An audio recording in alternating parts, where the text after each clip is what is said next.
Персонально ваш. Добрый день. В прямом эфире радиостанция «Эхо Москвы» в Уфе. Мы продолжаем свои программы. И в эфире «Персонально ваш». В гостях нашей студии сегодня бизнес-тренер и политтехнолог Габдулла Хамитов. Здравствуйте, Габдулла Хамитович. Добрый день.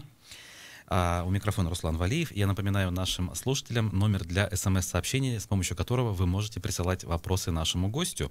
+7 927 304 1051. При этом, пожалуйста, не забывайте подписываться. Также смотрите нашу трансляцию прямую в Фейсбуке и на Ютубе. Подписывайтесь на канал, ставьте лайки и прочие действия тоже осуществляйте, которые там принято делать. Ну что, обсудим текущую повестку, события, которые окружают нас, прежде всего республиканскую, конечно, и поэтому первым вопросом я решил вынести возможное, еще официально не подтвержденное, но все-таки назначение бывшего премьер-министра Башкортостана Раиля Сарбаева на должность руководителя корпорации развития республики. То есть, как бы неожиданно, на мой взгляд, это происходит, да? Вы как можете вообще это объяснить, прокомментировать, что происходит, для чего это делается и чего ждать в будущем?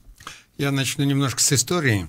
В середине 90-х годов я консультировал одного из кандидатов в городской совет, и у него было 4-5 серьезных конкурентов. Я провел с ними переговоры, и один из самых серьезных стал начальником штаба моего кандидата в депутаты. Так. Параллель понятна, да? То есть речь идет о том, на нескольких передачах говорили, что конкурентом может быть Сарбаев. Угу. А последний раз, когда вот вы по телефону общались с Исаевым, он там недовольный, злой, огорченный, с кислой физиономией сказал: я вот буду искать, кого бы поддержать на выборах и так далее. Здесь, в Башкирии. Так. И вполне возможно, что могли бы выйти на Сарбаева и попросить его, и часть голосов бы действительно он забрал. Причем весомую часть, да? Весомую часть, потому что авторитет у него достаточно высокий, и до сих пор о нем отзываются как об очень хорошем управленце. Тем более по Зауралью. Да. И по Зауралью, он же там в Зианчуринском районе начинал с райкома комсомола, потом был и заместителем, и главой района, и в Сибае тоже. То есть он Заураль это все отлично знает. И поэтому, на мой взгляд, это очень правильный ход. Не знаю здесь, с чьей стороны сначала была инициатива. Сарбаев-то давно еще хотел вернуться в Башкирию. Но здесь, видимо, интересы совпали и того, и другой, и той, и другой стороны, и поэтому хорошее решение. Угу. И для меня Сарбаев этот вот обвиняет варьё нашего в том, что он вот красногорских собирает и так далее. Это войдет в команду как наш башкирский представитель. Хотя, на мой взгляд, вот это деление на тех и других, вот, дескать, красногорский и башкирский, это просто журналистская, скорее всего, выдумка. На самом деле работают в единой команде, и вот инцидент, когда у вас была представитель Лена Прочаковская. Да, она рассказала, что мы действительно единая команда, и мы работаем, не считаясь, со временем. Здесь вот еще одно лирическое отступление. Как-то был в Лувре, гид на русском языке, она показала, вот посмотрите, загадочная улыбка Джоконды. Чистейшая выдумка журналистов. Она показала нам несколько картин, где не менее загадочные улыбки. Поэтому мир полон мифов, мир полон установок, и, на мой взгляд, к сожалению, очень часто мы попадаемся в этой ловушке. И все-таки, да, если вот немножко вспомнить предысторию, в некотором роде Раиль Сарбаев был конкурентом, да, Радия Хабирова на должность, скажем, преемника Муртазы Рахимова. И вот эта вся история с отъездом Радия Хабирова и с отмененным преемничеством Сарбаева, она, в общем, вот даже в книгах у Мурзагулова, да, описана. Является ли вот это вот объединение их усилий, оно, скажем, истинным, да, или это все-таки такой ход на публику, скажем, чтобы объединить электорат на период выборов только? Перед Новым годом, у меня что-то сегодня воспоминаний день, видимо. Почему бы нет? Перед Новым годом был баттл в огнях Уфы. И там Ахмадинуров организовал этот вот баттл, и там награждали лучших политиков года. И он представлял Качкаева, и я задал Качкаеву вопрос: Павел Юрьевич, как получается так, что вот еще недавно вы с Ахмадинуровым на выборах там схватились не на шутку, и это было в просторах интернета, казалось бы, рассорились на всю жизнь, а сейчас вы как-то вот вместе и дружно общаетесь. Качкаев сказал так: Вы знаете, говорят, вот для меня политика — это такая вещь, когда я исхожу из того, что полезно для республики, полезно для города. И поэтому все вот эти вот обиды забываем и забиваем действительно, и они остаются в прошлом. На мой взгляд, Хабиров как раз вот человек такого типа, когда он готов забыть. И, кстати, прозвучало от кого-то из его команды, что установка его такая: из прошлого берем только хорошие. Поэтому можно взять это хорошее. Ему-то с его позиции, с его высоты, скажем, да, забыть проще, а вот Раилю Сарбаеву, его амбиции, да, он баллотировался на должность главы республики, и, возможно, да, где-то в глубине души-то он все-таки хочет позицию повыше, а тут какая-то корпорация развития, которая непонятно за что отвечает. Я думаю, что он достаточно умный человек и уже тоже следит за тем, что говорит в Рио. И в первые же дни прозвучало следующее: для меня не важно, к какому лагерю ты принадлежал, для меня не важно, значит, там, какие ты проповедовал там истины, какие ценности, для меня важно конкретно, что ты можешь делать для республики. И по социотипу он тоже такой человек, что оценивает не эмоции, левополушарные, логические, сенсорные, а для него важно, вот, что ты можешь конкретно сделать. Это для вот правополушарных, эмоциональных, для них, если обиду нанесли, это на всю жизнь. А здесь исходит из логики. Да, опыт есть, да, один из важных членов команды. Ну, вопрос-то я немножко не так. Да. А Сарбаева самого устраивает, почему это предложение? Потому что он умный человек, только поэтому. Потому что он, ну, и понимает перспективы. Это пока просто это сюда он этап. приходит, да, для того, чтобы показать себя, и никто ему не мешает, работая в корпорации развития республики, работать вплотную с Москвой, а также быть в курсе всего, что происходит в республике. И не помню, кто из политологов высказал предположение, что он может стать и премьер-министром. Даже так. Значит, вчера в эфире нашей программы Ростислав Мурзагулов, председатель Совета директоров Башинформа, заявил довольно уверенно, что Ради Хабиров самостоятельно ведет все свои социальные сети, то есть пишет тексты всех своих постов, да, и, я не знаю, там взаимодействует с аудиторией, а именно там блокирует в том числе людей, которые ведут себя, например, по-хамски. Вот на ваш взгляд, с точки зрения времени вообще, да, ресурсов, вот насколько это реалистично? Похоже ли это на правду? Ну, вот я достаточно часто езжу в Мелеуз, маме 93 года, я сейчас ее навещаю где-то раза в 2 в месяц. И за время вот этой дороги вполне я успеваю все посмотреть, почитать и ответить и так далее. Поэтому, и кроме того, стиль, на мой взгляд, вот он как говорит и как пишет, очень схож. Совпадает все-таки. Да, совпадает, да. И кроме того, фотографии, которые выкладывают тоже, вот, например, я помню, в Белорецк ездил, такие красивые места, да, и Шимбай, там улицы фотографировал и так далее. Они похожи на фотографии человека, который вот не ас в этом. И специально кого-то возить с собой в машине, кто бы, значит, делал эти фотографии, выкладывал эти посты, я думаю, вряд ли бы он стал. Другое дело, что касается баннит, я здесь 100% поддерживаю. Меня удивляет, вот я даже перед эфиром посмотрел сайт Мустафина. Вот хамское же поведение некоторых. Там пишут, что он занял 2-е место в Поволжье. Вы имеете в виду мэра города Ульфата Мустафина, его страницы? Да. Ага. Да. И там хамское поведение, там, значит, вот он то, вот он все и так далее. Я мгновенно бы банил этих людей. Смысл-то какой этих хамов? Но другое дело, что нужно помнить следующее. Вот помните принцип Парето 80-20? Надо помнить, что всегда будут 20%, которые, условно говоря, поддерживают тебя, но в силу интеллигентности они не пишут об этом. 20% будут, значит, тебя хаять, ругать и так далее. Но 20% от 20, то есть 4%, это хамы, которых нужно буквально вот банить. Поэтому я рекомендую и слушателям, когда вы куда-то пишете, через 2 поста там начинается вас охаивать, просто взяли и его забанили. И более того, вот если меня слышит администрация города, я предлагаю тоже вот эту политику хамов банить для того, чтобы они не появлялись. У меня даже вот злость появилась на них за такое. Просто тут вот возникает же такой этический момент, а на каком уровне, да, вот, не знаю, хамство определить? Я думаю, что здесь каждый из нас, начиная со школьника, не говоря уж о взрослых, начинает понимать, что такое хамство. Но первое, это ненормативная лексика, пусть она даже со звездочками, раз. Дальше все выражения ниже пояса, вот этот вот момент. Третье, вообще нужно придерживаться такого принципа: критикуй, предлагай. Хотя я, конечно, понимаю, вот те 20% негативистов. Любой тот, кто изучал психологию, хотя бы на уровне вузовского курса, понимает и знает, что негативных эмоций в 3 раза больше. Поэтому, более того, эмоциональный мозг, наш лимбический мозг, в 4 раза быстрее, чем кора головного мозга, новейший. Чем рациональный. И поэтому, когда мы что-то новое читаем, вернее, они читают, у меня логический мозг достаточно тоже быстро. Например, наш мэр занял 2-е место в Поволжье. 20 центров негатива. А как это? А что это? А зачем это?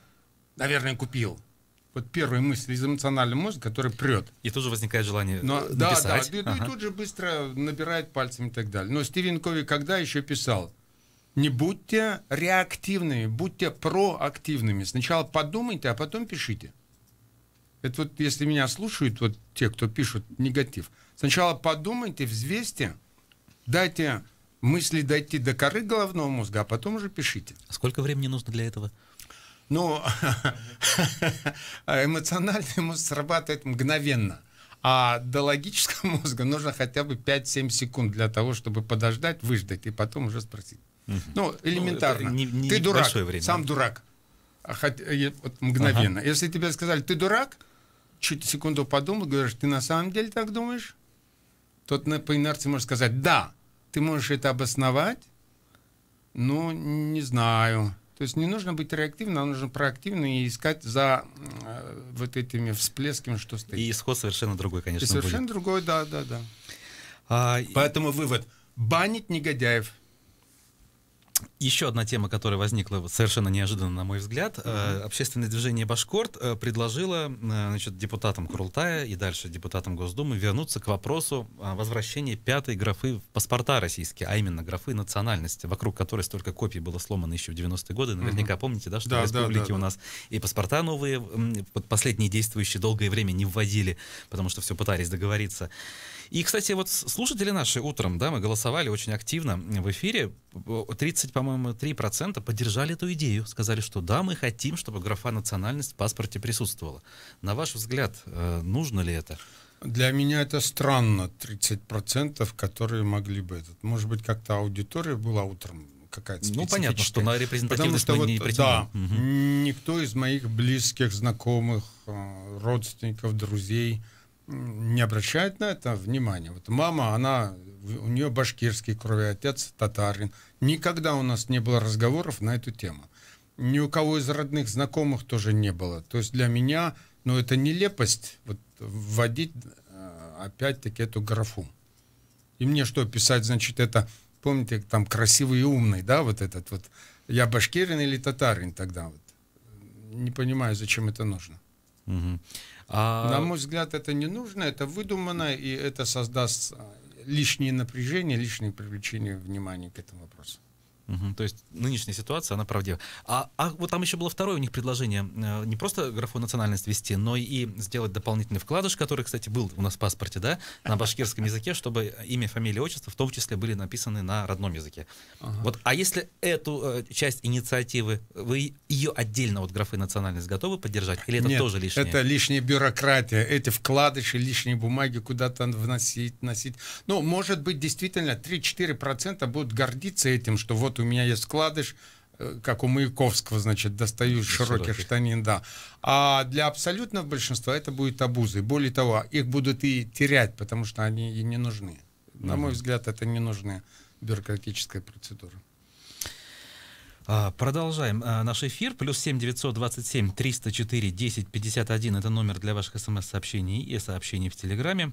Значит, активная тема последней недели — это будущее нашего общественного транспорта в части использования турникетов или неиспользования. Ну, вышел уже в публичное пространство в Рио главы региона, сказал, что они не нужны. Вы эту позицию поддерживаете? Я с нетерпением жду пятницу, чтобы этот вопрос все-таки широко обсудили. Был разговор сначала о том, что в прошлом году прямо решат вопросы с маршрутками, проведут конкурс. Потом, насколько я помню, перенесли на март проведение вот этого конкурса маршрутных автобусов. Но до сих пор ничего не слышно. А до сих пор все-таки много претензий, что часть маршруток зарубили. В частности, например, я живу на остановке чуть выше монумента Дружбы, аптека, там, где старый Уфа. И я слышу, ну не то чтобы мат, потому что женщины не матерятся, но они говорят, вот раньше действительно каждые 2-3 минуты ходили, а сейчас приходится иногда ждать по 50 минут 51 маршрут. Вот 51 маршрут и 50 минут приходится ждать. Иногда они ломаются, иногда что-то и так далее. Поэтому нужно вернуться к этому вопросу и подойти к этим маршруткам, восстановить, исходя из пассажиропотоков. Я понимаю, что Башавтотранс нужно поддержать, но не за счет мучений граждан, которые не могут вовремя сесть и вовремя успеть туда, куда они спешат. А как вам такая версия, что вот эта вся история с турникетами, это даже некий элемент политтехнологии, что вот сначала, значит, дали возможность бросить информацию, что они будут, а чтобы потом в Рио глава региона пришел и сказал, смотрите, я всех слышу, всех уважаю, поэтому их не будет. Это вот из тех 20 центров негатива, у человека, говорят, 7 центров радости в голове и 20 центров негатива. Вот это транслирует 20 центров негатива, вот такую ересь или ахинею. Ну, это... детский лепет, что, дескать, ага, сначала нужно предложить турникеты, а потом, дескать, это отказать. Другое дело, что такое может быть, но это, я имею в виду в других каких-то серьезных вещах. Ну, скажем, вот сейчас обсуждается арест Гурьева, да? Так. И ссылается на то, что он выполнил решение суда. Верно. Так ведь, да? Но решение суда вот здесь вот как раз я мог бы инспирировать. То есть я, например, совершаю какое-то действие, потом кто-то мне подает на меня в суд, что это действие неверное. Суд меня оправдывает, что я верно делал, и дальше я уже говорю, я на законных основаниях это выполняю. Ага. То есть это как раз вот этот случай политтехнологии. Да, вот здесь вот я допускаю, что могла быть такая двухходовка. Но ведь это сложнее, это целый суд надо привлечь. А тут просто информационное пространство. Тут дал новость, там дал новость. Суд несложно. Вот, например, что такое? Составили заявление. Для любого это юриста плевое дело. Ничего сложного нет. То есть вот я прошу признать незаконным вот такое действие. Суд рассматривает, нет, оно нормально. Слушайте, а почему вы не допускаете, что вот такие политтехнологии все-таки могут использоваться? Ведь действительно это легко сделать, и в то же время эффект такой потрясающий, да? То есть люди видят, что человек прислушивается к ним и решает их проблемы. Лучше придумать даже нельзя. Ну, для меня это слишком по-детски, слишком просто, слишком явно, слишком вот на поверхности. Это раз. А во-вторых, я думаю, что все-таки Ио Хабирова достать, без его согласия это не могли бы делать. Но для него, для его опыта работы, да, когда он работал с Крымом, да, такой масштаб, и вдруг перейти на такую мелочевку. Ну, не для него, может, лично, а для тех людей, кто отвечает за вот эти вот все... Все равно он должен кивнуть, дать согласие на это. Я думаю, что это нелепость. Другое дело, что вот просто на автопилоте прозвучало, а вот в Москве есть турникеты, давайте это сделаем и у нас. Давайте. А потом, чуть-чуть подумав, поразмышляв, пришли к выводу, что да, это не стоит этого делать. То есть, получается, вот его реакция по поводу мобильного приложения, касающегося ремонта ям на дорогах, это тоже, в общем, ну, реальный процесс, да, то есть не постановка. Я считаю, что это реальный процесс. Более того, ямы — это то, что действительно ведь всех нас мучает. И вот эта система инцидент показывает, что вот эти вот ямы, они являются больными для республики. Как и неасфальтированные дороги. Вот Елалова я слушал, у вас он был, да? Он же сказал, 167 километров по Уфе, которые не заасфальтированы, грязь. Стройки, газоны. Ну вот здесь, кстати, про газоны хочу сказать. А давайте мы про газоны начнем вторую часть нашего Хорошо. эфира, поскольку у нас сейчас Хорошо. приближаются новости федеральные, а далеко не уходите. Я напомню, что в гостях нашей студии политтехнолог Габдулла Хамитов.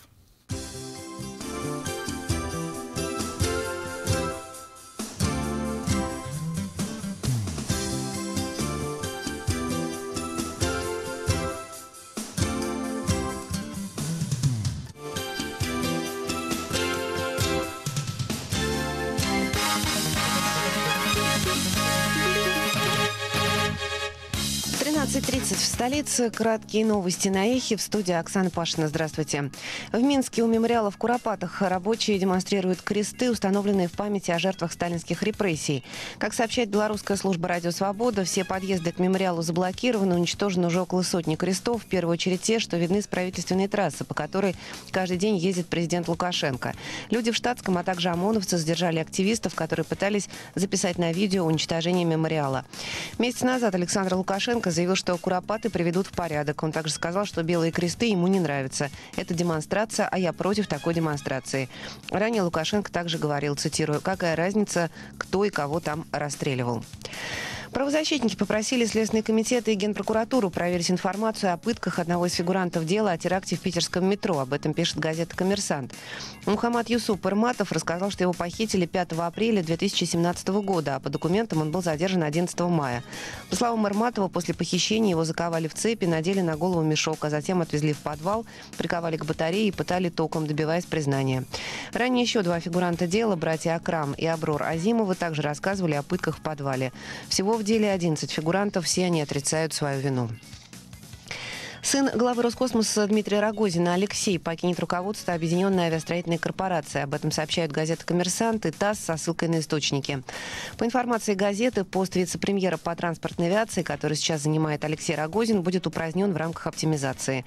«Коммерсант» пишет также, что Рогозин-младший уйдет с поста главы ПАО «Ил». Его место займет руководитель Таганрогского авиационно-научно-технического комплекса Юрий Грудинин. Сам Алексей Рогозин комментировать сообщение об уходе из руководства Объединенной авиастроительной корпорации отказался, передает РИА.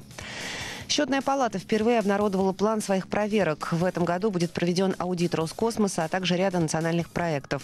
Кроме того, планируется проверить телеканал «Звезда» и пенсионный фонд, а также строительство железнодорожных подходов к Крымскому мосту. Ранее председатель счетной палаты Алексей Кудрин уже называл Роскосмос рекордсменом по нарушениям. Несколько десятков миллиардов, по его словам, были украдены.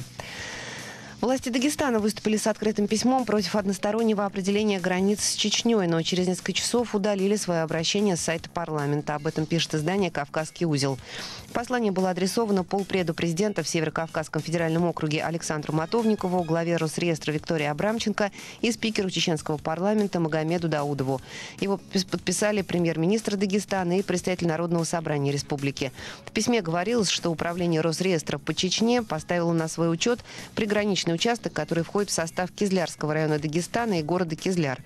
В информационно-аналитическом отделе правительства Дагестана газете «Коммерсант» пояснили, что обращение удалили, потому что оно выполнило свою функцию. Сотрудник чеченского отделения Росреестра допустил ошибку, которую теперь исправят. Этой ночью в Москве до 2 градусов тепла, завтра днем до +8 и небольшие осадки. Оксана Пашина, служба информации, «Эхо Москвы».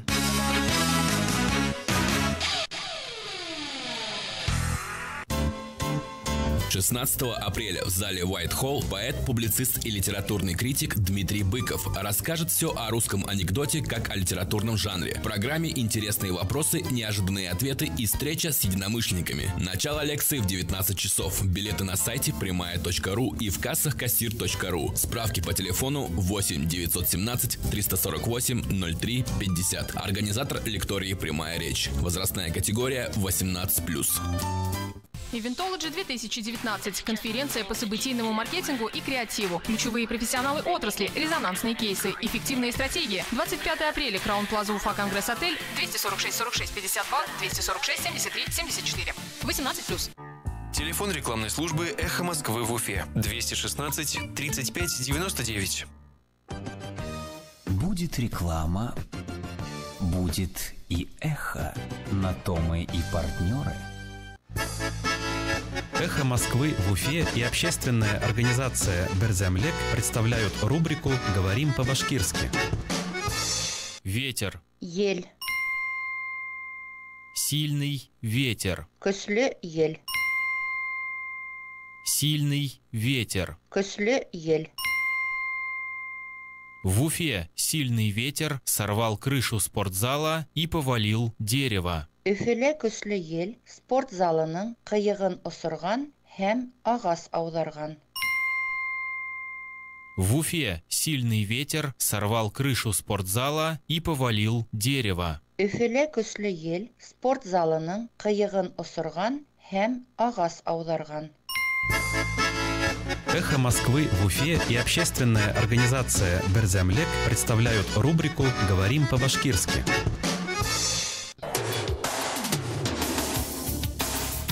Персонально ваш.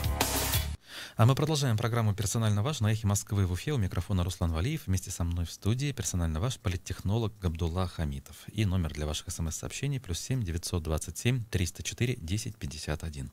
Вот ситуацию с Сибаем вы упомянули. Хотелось бы ваше мнение узнать по поводу всей этой истории с политологом Исаевым, который приехал, подвергся нападению. Значит, мука, автомобилями блокировали его проезд. Дальше заявление о том, что возможно, он будет участвовать в выборах в нашем регионе. Ну и позиция Ростислава Мурзаголова, который считает, что, в общем, ему здесь делать нечего, и правы те, кто на него напал. Ну, что касается правы тех, кто не напал, я не думаю, что Мурзаголов мог бы сказать, что правы те, кто напал. Другое дело, что они могли высказать свое неприятие Исаева, который для них был скорее пижоном, который приехал и решил нарастить, увеличить свой имидж за счет того, что вот он такой мобильный, вот он решил выступить якобы правозащитником там сибайцев и так далее. Вот Совет по правам человека — это действительно серьезный орган. Его приняли, как Федотов сам сказал, все было открыто. Причем по всей республике, тоже в Сибае.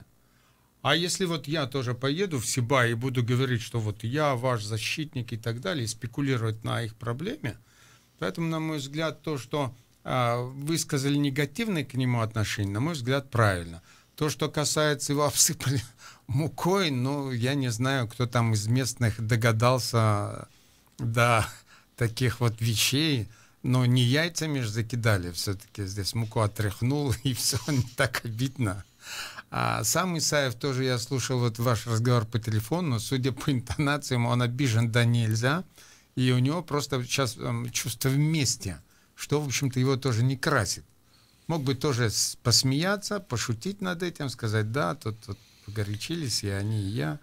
Вот здесь просто возникает вопрос. Да, Исаев не местный, да, приехал. Да, возможно, у него есть какие-то там политические амбиции, очки человек хочет набрать. Но ведь в этом и есть политика, да, то есть люди очки набирают. А возможно, он бы действительно в чем-то смог помочь людям, да, какие-то, не знаю, озвучить что-то на федеральном уровне, где-то кого-то, там, не знаю, подтянуть, порешать. Но вот ему берут и не дают возможность на входе. Почему так? Ну вот, может быть, меньше шумихи было бы, меньше пиара было бы, даже если бы на него никто не обратил внимания. Я предлагаю и нам сейчас перестать на него обращать внимание и завершить эту тему. То есть вы считаете, он мне что... не интересен, да. В Сибае, то есть, все правильно делается со стороны республиканских Сибае властей? делается все, что можно. И я не помню, где-то в Ютубе, что ли, я переписывался там. Вот, что вы, когда вы обратите внимание на Сибай, ни одному городу, ни одному району в республике не уделяется внимания столько, как Сибаю. Мне вот обидно за Северо-Восток. Это регион, который заброшен. Белокатайский, Большустикинский, Тегинский, Салаватский районы, Дуванские районы. Ну, вот у них нет экологической катастрофы, понятно. Да. Ну, и Зауралье все-таки вот Джидинов, он уделяет много внимания. А на Северо-Восток, если бы кто-то из вице-премьеров взял и стал курировать, было бы здорово, на мой взгляд. Вот Исаеву нужно было туда поехать и предложить поддержку северо-восточным зонам Башкирии. Вот это вот, я, на мой взгляд, думаю, было бы полезнее. Ну, посмотрим, может, приедет. Да. Также у нас события месяца, на мой взгляд, важные, но не все так думают. Это 100-летие республики. Оно у нас отпраздновано, имея в виду саму дату, да, подписания соглашения с советской властью.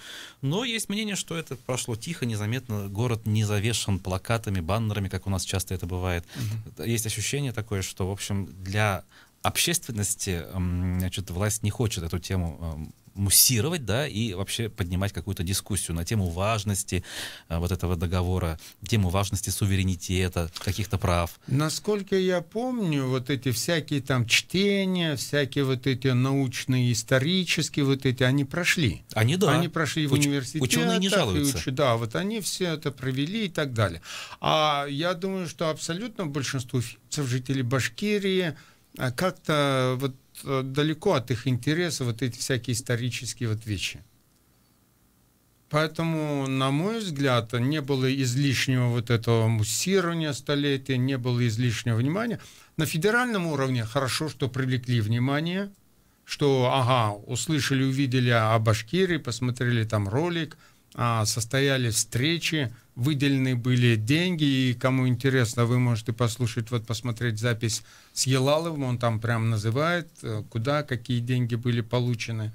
И, на мой взгляд, все прошло нормально. Некоторые там псевдообозреватели пишут, что вот, дескать, столетие прошло, и теперь его забудут. Но вот у вас проходит же день рождения, пусть даже юбилейный, вы его празднуете, встречаетесь с друзьями, там прошло, все, действительно, страничка закрыта. Вы же не помните, не говорите вот весь год, мне 50 лет, мне 50 лет. Не, сама дата, возможно, конечно, это как бы такая вещь, которая должна пройти, и можно о ней забывать. Но тут вот вопрос же как раз вот в этих вопросах федерализма, скажем, да, условно, то есть за что-то боролись, получали некие права. Федерализм это условен сейчас у нас в масштабах страны. Так. Да, это условно, да. Ну так есть вот те же люди, да, которые изучают историю и понимают, что боролись-то не за это, не за то, что сейчас. Хотели бы все-таки побольше прав. Еще недавно этих прав было больше. Мир динамичен. Все меняется. Поэтому нужно принимать реалии, каковы они есть, а не цепляться, не хвататься за старое. То есть нет, на ваш взгляд, смысла, да, пытаться регионам, в том числе национальным, в первую очередь, точнее, национальным республикам бороться за большее количество прав и суверенитет? Я думаю, что это только приведет к конфликтам, претензиям. Те же самые рядом находящиеся губернии, Оренбургской, Челябинск, скажут, Екатеринбургской, Свердловской области, они скажут, простите, а мы чем хуже? Почему в Башкирии преференции, а нам нет? Поэтому, на мой взгляд, мы все равные должны быть регионы. Ну, а с точки зрения вот такого права нации на самоопределение, сохранение своей идентичности, культуры, языка? Вот культуру и язык действительно надо стремиться сохранять. Но для этого не обязательно вот эта вот автономия, для этого не обязательно, это можно говорить и без этих. У нас многонациональная же республика и страна. И поэтому тут не только башкирии, татары, чуваши, мордва, марийцы там и так далее, северные там. То есть нужно стараться, стремиться сохранять вот эти вот национальные особенности, культуру, какие-то, может быть, эти традиции, которые связаны с песнями, ну, то, что делают филологи, сохраняют. А вот достаточно ли активности в этом направлении? Нивелируется. Здесь опять-таки надо же исходить из того, что востребовано. Востребованность я особо, к сожалению, к моему сожалению, я не вижу. Востребована это массовая культура, понятно, да, какие-то вот эти вещи. Другое дело, с уважением относиться к тем, кто будет хранить вот эти традиции. Как в свое время акыны передавали из уст в уста вот эти вот песни, точно так же будут сохранять это в виде там, фильмов, может быть, каких-то записей. Я не вижу здесь проблемы. Ну, то есть никто искусственно, скажем, да, с помощью денег, вливаний влиять на это не должен. Вот как идет, так и пусть идет. Да, на мой взгляд, пусть идет, как идет. А другое дело, что не мешать тем, кто является вот этим хранителем традиции, у кого это идет от души, и, на мой взгляд, это будет лучше сохраняться, чем если будут какие-то официальные приниматься нормативные документы, законы там, и так далее. Ну и по столетию, да, есть такие вот, скажем, формальные вещи, как те люди, которые пришли на празднование в ГКЗ Башкортостан, там Рустема Хамитова не было. На ваш взгляд, это вот просто совпадение, график, или что-то в этом есть? Ничего в этом я не вижу. Не пришел, не пришел. Здесь вот мы, точно так же для меня это также вызвало смех. Вот Хабиров ни разу не произнес ни одного слова, не сказал «кадарлип таштар» и так далее. Вот это начали раздувать. Нет, это важно для тех, кто вот как-то цепляется за вот такие вот вещи. На мой взгляд, это он просто ушел от этой формальности. У меня всегда вызывает улыбку, когда, значит, вот выступают и начинают в Башкирии, в Татарии с татарского, в Башкирии с башкирского, в Чувашии, я не знаю, начинают ли там с чувашского. Но не в этом выражается сохранение традиций и уважения к национальной республике. А это вот просто фишка, которую вот уже на автопилоте это делают. И для меня это было вот как раз проявлением, ну, естественности. Не было искусственности. Да. То есть то, что сделал Рустам Минниханов, выступив по-татарски, это как раз проявление было искусственности и какой-то, я не знаю, там, подвох. На мой взгляд, это был прикол с его стороны. Потому что он понимал, если он будет, ну... Вообще он же старый лис, уже давно тоже... Он уже тоже старый лис. Да, он уже сейчас уже старый лис, и поэтому он выступал на таком для того, чтобы вызвать и улыбки, и послушать, ну и одновременно поднять имидж Татарстана. Вот, дескать, мы есть, у нас особенный язык, там, ну, привлек внимание. Там же были еще выступающие, поэтому об этом говорили. То есть он, я думаю, что советчики его, пиарщики, может быть, подсказали ему, а давай-ка сделай это на татарском языке для того, чтобы о тебе говорили там, долго еще вспоминали. Видите, и мы сейчас вспоминаем это. То есть хороший ход. Ну и вот на фоне празднования столетия республики один из политиков, да, Айрат Дильмухаметов, который как раз вот эти темы идентичности, суверенитета поднимал, да, в общественном пространстве, он арестован. Вот на ваш взгляд, это связанные вещи или это отдельно как-то все? Я думаю, что здесь в центре есть какие-то страхи, которые связаны вот с тем, что было когда-то в Чечне. И сейчас уже стараются, вот попытка, помните, до этого была, не давали встречу, переносили, искали помещение, Союз Башкирской... Перед Новым годом, да. Да, перед Новым годом, да. То есть, видимо, органам дана команда, значит, отслеживайте все любые попытки националистических вот этих движений и жестко пресекайте. Поэтому, на мой взгляд, вот это не только, скорее всего, в Башкирии, это, скорее всего, и по всей России вот это вот идет. Ну, кстати, вот для меня было интересно, что вот эти аресты чиновников в Москве, у нас вот с Гурьем, да, Елалов сказал, что это идет по всей России, он сейчас же ездит по всей стране, и таких, говорят, арестов очень много.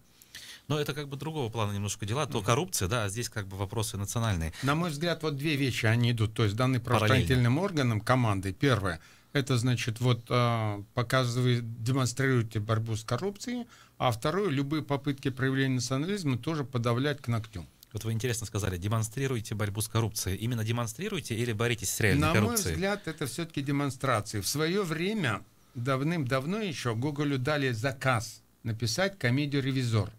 И после того, как он эту комедию написал, ее прям заставили прокатать во всех театрах всех губерний России. И все хохотали, и вот это был действительно хороший шаг к борьбе с коррупцией. Потому что теперь, кто бы ни приезжал, попробую ему сейчас вот дать взятку, потому что сразу вспоминает ревизор и хохот. Но сейчас нет Гоголя, да и если и напишет кто-то современный ревизор, вряд ли его все будут смотреть. Поэтому, скорее всего, вот ничего не нашли другого, как сажать тех, кто был у власти и теперь уже отошел. И это идет по всей России. Вот у меня такая паранойя, скажем так. Ну, это скорее неправильно или правильно то, что делается? На мой взгляд, это неправильно, потому что это формальный подход. А по Дильмухаметову и же с ним это тоже? По Дильмухаметову я думаю, что вот это выполняется указание сверху, и это он выступал за башкирские, значит, вот с выбором, я думаю, что это никаким образом не связано.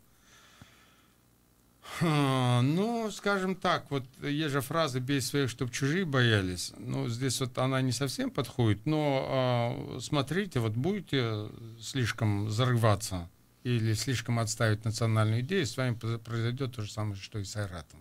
На мой взгляд, вот такой вот сигнал. Выборы, так или иначе, нас ждут осенью. Ну, вот как-то, я не знаю, решил сравнить с украинскими, что ли, которые сейчас проходят. Вроде как бы не совсем сопоставимые вещи, то как бы на уровне государства, но коллеги, журналисты в основном так с восхищением наблюдают за тем, что происходит в Киеве, да, как прошел первый тур, как на второй тур готовятся два лидера, да, объявили о том, что будут у них дебаты. И правильно ли я понимаю, что вы, в принципе, ничего подобного не ждете у нас на уровне республики? Абсолютно нет. Я думаю, что Хабиров как работал, так и будет работать.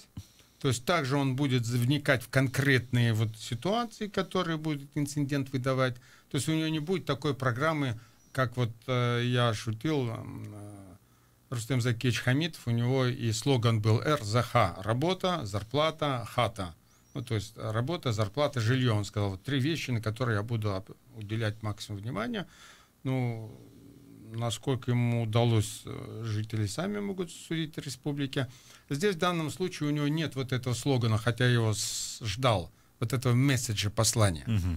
А он вникает в те вопросы, которые возникают, и он их решает. Для него важен не масштабность, вот эта вот, не стратегичность, насколько я понял. Для него важнее делать конкретные дела, которые становятся актуальными. Другое дело, что вот если говорить о теории о выборах, то победу на выборах делают 4 вещи. 4 первоэлемента. Вот я для себя это сформулировал как огонь, воздух, земля, вода. Земля — это электорат, который его будет поддерживать. Вода — это его команда, люди, которые будут проникать в эту землю. Неважно, песок, камень, это протестный электорат там и так далее. А воздух — это месседж, слоган, который будет ассоциироваться, вот, например, там работа, зарплата, хата, а здесь с Хабиром. Ну, я думаю, через какое-то время Мурзаголов там что-то придумает, или не Мурзаголов, так его команда, его там штаб все-таки, он, я думаю, какой-то будет, придумает какой-то слоган, чтобы он ассоциировался. И огонь — это политтехнологии. То есть какие будут использоваться. Огонь можно и чайник вскипятить на нем, да, и пожар может, а может и там стакан воды не согреет. Ну, если я вас правильно понял, на сегодняшний день вот нет еще никаких политтехнологий, только там реальная работа, реакция на события. Реальная работа — это может быть как раз той самой политтехнологии. Так ведь... И Путин ведь вот на последних тоже выборах, он никакие дебаты не вступал, он говорил, я работаю. Ну так ведь это же вот не нравится тем, кто выступает за выборы свободные и демократичные. Хочется все-таки, чтобы человек попал в неловкую ситуацию. Ну да, хочется спектакля, хочется драмы, хочется выборы, и так далее. Для того и выборы. Ну да, но это хочется таким людям, как вы, как я, вот посмотреть, побыть над схваткой, понаблюдать и так далее. А большинству граждан это ни к чему. А может быть, если им это предложить, они с удовольствием это примут, просто им никто не предлагает, а они не знают, что так можно. В смысле, кто? Граждане? Граждане, большинство, да, которые не требуют соответствующих вот дебатов.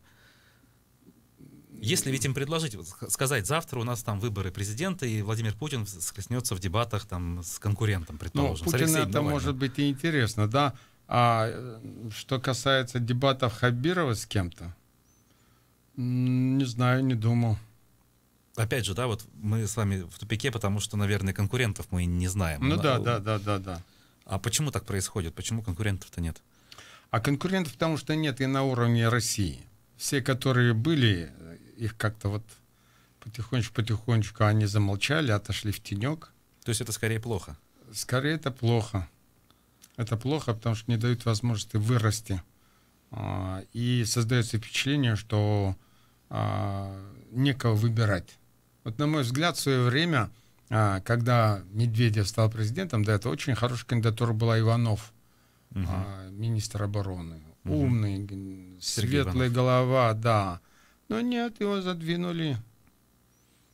На уровне, федерального. Да, я помню, там говорили, что якобы, поверили больше Медведеву, что он легче передаст мандат обратно. Ну да. Здесь он мог бы, имел характер. Вот, на ваш взгляд, мы, в общем, понимаем, да, что Ради Хабиров — это сильная кандидатура, лидер, как бы, вот, в принципе, который уже работает. Было ли, вот если бы у нас политическая ситуация в стране в целом была иной, да, все-таки более конкурентная она была бы на уровне России, было ли бы ему это выгодно на уровне республики? Или, в принципе, вот это ему было бы хуже, да? То есть у него были бы шансы меньше на победу при Я выборах? думаю, были бы те же самые, потому что у нас, и вот судя по СМИ, и в масштабах России, давно уже просят твердую руку. И Сталин не случайно вспоминает, вот нужна, дескать, жесткая твердая рука, а Хабиров таким является. Вот для меня параллель как-то и с Лукашенко. Я недавно видел ролик, как он с коровами-то, да? Да. Этот так жесткая рука. Путин у власти так уже 20 лет вот будет в августе. Вроде уже и усталость есть, рука жесткая. Да, а Хабиров-то нет. Хабиров только-только. Мы сейчас про него говорим. Я думаю, что у него шансы были в случае вот, описанные вами, тоже были бы хорошие шансы. Так, вот еще у нас был момент такой, да, который вызвал дискуссии. Это аренда бизнес-джета для полета делегации во главе с Хайберовым на бизнес-форум в Сочи, да? Ну, нормальные ситуации. Я не знаю, почему это вот опять-таки на пустом месте создают скандал. Ну, как? Другое деньги дело, бюджетные, что... как бы много денег. Ну, эти деньги, опять-таки, если сопоставить полет туда и результаты, те, которые там были подписаны, бумаги, которые были, документы, они несопоставимы, на мой взгляд. Угу. Другое дело, вот мы, кстати, я сейчас вспомнил, мы отвлеклись от газонов и столбиков. Да, ну давайте, у нас как раз 1,5 минуты до конца. Ага. На мой взгляд, помимо столбиков, надо еще те участки земли, которые забросаны, хотя бы щебенкой посыпать для того, чтобы было где ставить машины. Потому что если не ставить газоны сейчас на машины, будут забиты все проходы. Поэтому нужно увеличивать площадки, а есть возможность. Сейчас есть сброшенные такие участки, бордюры забыты. То есть нужно одновременно две стороны. С одной стороны не давать ставить машины на газоны, а с другой стороны увеличивать площадки для стоянки машин. И эти возможности есть в каждом дворе. На 10, 15, 20 машин можно увеличить вот эти вот. А за чей счет это должно происходить? Хороший вопрос. На мой взгляд, это должно происходить вот как и ремонт подъездов. То есть частично платят граждане и частично город. А те, у кого машины нет и не планируется? Ну, они ни при чем, они вот этот... или за счет дорожного налога, может быть. Ну, тут механизмы надо просто подумать, за счет чего там... как вот мы делаем же содержание домов. Точно так же автомобильных дорог, оттуда можем пускать деньги. Угу. Ну что ж, время нашей программы подходит к концу. Я благодарю нашего гостя, бизнес-тренера и политтехнолога Габдуллу Хамитова. А я прошу наших слушателей помнить о том, что у каждого из нас 20 центров негатива и всего 7 центров радости. Поэтому прежде чем что-то высказывать негативно, подумайте, будьте проактивными, а не реактивными. Спасибо большое, до свидания. Никакого секрета. Мы говорим все